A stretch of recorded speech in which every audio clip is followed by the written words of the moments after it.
네, 여러분 안녕하세요. 뉴스입니다. 어제 이재명 대표가 외신 기자 클럽 초청 기자간담회를 가졌습니다. 보신 분들 많으시겠지만 이 볼 때마다 느끼는 것은 저렇게 철저하게 준비가 잘 된 리더감을 놔두고 어쩌다가 무능무지 무당 무책임 무대책의 대명사로 불리는 깜도 안 되는 윤석열 같은 자를 대통령으로 뽑아서 나라꼴이 이 지경인지 모르겠다라는 생각이 절로 들었습니다. 특히 워싱턴 타임즈 기자의 질문이 매우 직설적이었죠. 기자는 측근 중에서 5분이 사망을 했다.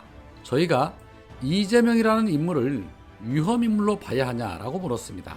이에 이재명 대표는 제 주변 분들이 검찰 수사를 받다가 그것도 본인 문제가 아니라 저를 수사하는 과정에서 유명을 달리한 점에 대해서는 참으로 안타깝게 생각한다. 유감스럽게 생각한다. 저는 그들의 사망에 대해서 어떤 영향도 미칠 수 없는 상태다. 더 이상 이러한 일들이 벌어지지 않기를 바란다 라고 답을 했습니다.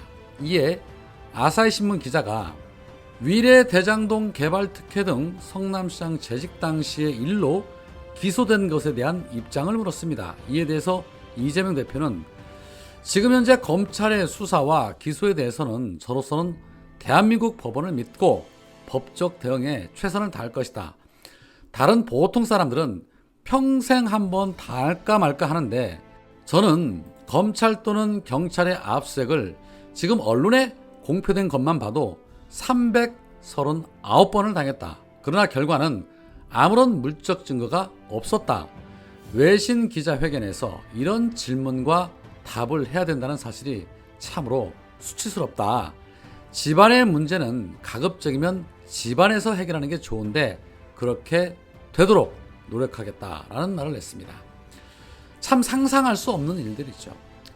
339번의 압수수색을 할 정도라면 먼지와의 싸움이라고 얘기하는 반도체 공장 크린룸과 비교를 해도 부족함이 없을 정도로 털고 털었다라는 소리가 되는 것인데 이 정도면 사실 수사가 아니라 사냥이라고 표현하는 것이 맞는 것이죠. 그리고 워싱턴 타임즈 기자가 이재명이라는 인물을 위험인물로 봐야 하냐라는 질문을 했는데 기자의 양심이 있다면, 기자가 상식이 있다면 사실 저런 질문 자체를 할 수 없다라고 생각을 합니다.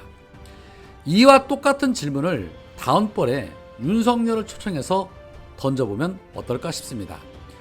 굴종 외교의 대마왕 윤석열에게 대한민국의 위험인물로 봐야 하냐라고 꼭 물어보시기 바랍니다. 외신 기자라면 그 정도의 기본은 있어야겠지요. 사실 현재 대한민국의 가장 위험 리스크는 바로 윤석열 부부입니다. 여론조사를 보더라도 대다수의 국민들은 그렇게 생각하고 있습니다. 두 부부가 안팎으로 권력 나눠먹게 하면서 대통령이 둘이라는 쪽팔리는 말이 나돌고 있는 상황이라면 최소한 정상적인 국가라고 볼 수는 없는 것이죠.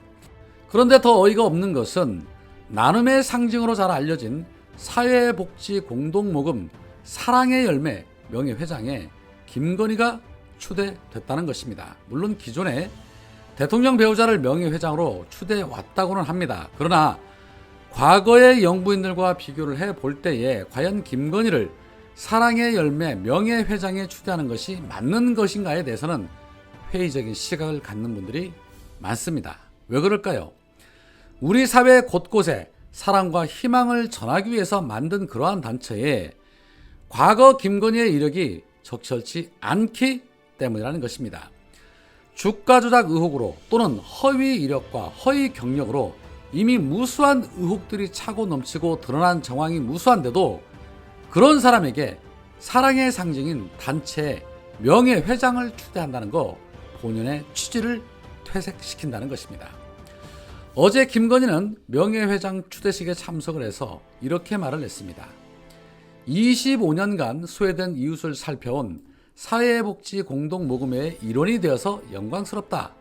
우리 사회 곳곳에 사랑과 희망을 전하기 위해서 더욱 노력하겠다라고 입을 털었습니다.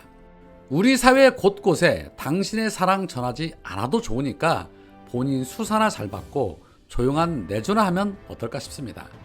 사랑의 열매 배지가 부끄럽지 않게 그냥 아무것도 하지 않았으면 좋겠습니다. 본인 때문에 그동안 열심히 기부하던 분들이 행여나 딴 생각하지 않도록 말입니다. 자, 한편 미 정보국의 도청 문제에도 불구하고 윤석열 정부는 가짜 뉴스라는 등 국익을 훼손하는 행위라는 등 도저히 이해할 수 없는 비정상적인 행태들을 보이고 있습니다. 특히 대통령실은 상당수의 위조가 있었다라는 이해할 수 없는 말을 설명을 했는데, 상당수의 위조가 있었다라는 소리는 상당수 외에 일부는 위조가 아니다라는 논리가 성립하는 것이기 때문에 도청이 된 것만큼은 확실하다라는 소리가 되는 것입니다. 동맹국의 극비사항을 도감청을 통해서 문서로 만든 것이 위조가 되었던 안 됐던 간에 도감청이 있었다는 것이 핵심인데도 윤석열 정권은 끊임없이 사건 바꿔치기를 시도하면서 이를 문제 삼는 것은 한미동맹을 해치고 국익을 훼손시킨다는 해괴한 논리를 들이대면서 문제 삼는 야당이 더 큰 문제라고 주장을 하고 있습니다. 이런 상황을 지켜본 조국 전 장관은 어제 부산에서 열린 북 콘서트에서 독일에 비슷한 사례가 있었을 때 독일의 검찰이 수사에 착수를 했었다. 주권 국가라면 용산 대통령실에 전면적인 감청 방지 시설을 해야 하고 미국 정부의 항의가 필요하다. 한국 검찰이 수사에 착수해야 한다라고 말을 했습니다. 사실 국가의 안보가 뚫린 엄청난 사건이기 때문에 검찰의 수사는 당연한 것이지만 검찰의 수장이 윤석열인 만큼 검찰의 수사는 더더욱더 신뢰할 수 없기 때문에 이 사안의 심각성과 중요성을 감안을 한다면 이 사건에 대해서 특검을 해야 하는 거 아닐까 싶습니다. 이날 조국 전 장관 북 콘서트에는 딸 조민 씨도 자리에 함께했다고 하는데, 사실 저 가족을 보고 있느라면 존경스럽다는 말밖에 나오지 않습니다. 조국 전 장관도 마무리 인사로 담담하게 당당하게 삶을 견디고 살아나가겠다라고 말씀을 하셨는데, 정치하셨으면 좋겠습니다. 그래서 본인이 생각했던 그 개혁도 좀 마무리해 주시고 국민들이 바라고 기대했던 그러한 정치 지도자로 우뚝 섰으면 좋겠습니다. 조국이 가진 인품과 실력이라면 저는 충분하다고 생각을 합니다. 머지않은 날에 그런 날이 올 것이라 저는 믿습니다. 자, 한편 어제 국회에서는 전원위원회가 열렸습니다. 이 자리에서 정의당의 류호정이 의원 정수 확대를 반대하는 다선 의원들을 겨냥해서 이런 말을 했습니다. 국민의 정치 불신에 기대어 의원 정수 확대에 반대하는 다선 의원님들께 한 말씀 올린다. 포퓰리즘이라는 어려운 말로 비판하지 않겠다. 국회의원이 쓸모없다는 국민 정서 앞에 당당히 설 수 없는 본인의 쓸모를 되돌아보시라 라고 일갈하면서 시민의 이익에 복무하는 의원을 다음번에 늘려야 한다는 생각을 못하는 것은 본인이 일하지 않고 놀았던 탓이다. 다음번에 출마하지 마시라. 지금 자리에도 안 계신다 라고 비꼬면서 꼭 정의당 아니어도 좋다. 정의당이 의석이 늘어나야만 한다고 생각하지 않는다.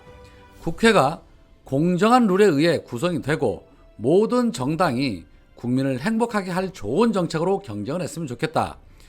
연동형 비례대표제를 조금만 더 살펴봐 주시라라고 호소를 했다고 합니다. 자, 류호정의 발언에 한 시민분께서는 이렇게 말을 합니다. 지금 비례대표 없애라는 이유의 구할이 바로 너 때문이야 라고 말입니다. 그리고 정의당이 차기 총선에 사라져야 한다라고 주장하는 시민들이 왜 그렇게 많은지도 무엇 때문인지 정의당을 한번 돌아보시기를 바랍니다. 오늘은 여기까지입니다. 고맙습니다.